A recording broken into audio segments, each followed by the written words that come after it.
Hello అండి, చిన్న చేపల పులుసు నా స్టైల్లో నేను ఎట్లా ప్రిపేర్ చేస్తానో ఈ వీడియోలో చూసేయండి. చాలా టేస్టీగా ఉంటుంది. మీరు కూడా ఇట్లా ప్రిపేర్ చేసుకోండి ఒకసారి. చేపల్ని ఈ విధంగా బాగా క్లీన్ చేసుకోవాలి. తర్వాత క్లీన్ చేసుకున్న తర్వాత ఇందులోకి ఉప్పు, పసుపు, కారం పొడి వేసుకోవాలి. కొంచెం అంతా చింతపండు నానబెట్టుకున్నాను. అందులో హాఫ్ మాత్రమే ఇలా వేసుకుని నానబెట్టుకోవాలి ఒక 10-15 నిమిషాల పాటు.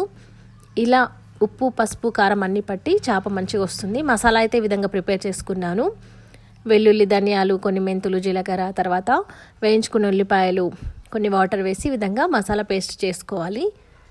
తర్వాత ఒక ప్యాన్లోకి ఆయిల్ వేసుకొని పప్పు కోసం జీలకర్ర, 10 మెంతులు వేసుకొని రెడీ చేసుకున్న మసాలాని ఇందులో వేసుకొని మిగతా పులుసు ఉంటుంది కదా అది కూడా వేసుకొని కొద్దిసేపు మరగనిచ్చి చేప ముక్కల్ని వేసుకొని రుచికి సరిపడా ఉప్పు, కారం అడ్జస్ట్ చేసుకోవాలి. ఇలా ఉడికేటప్పుడు మధ్య మధ్యలో చిల్లీస్ వేసుకొని తర్వాత ఈ విధంగా గార్నిష్ చేసుకుంటే టేస్టీగా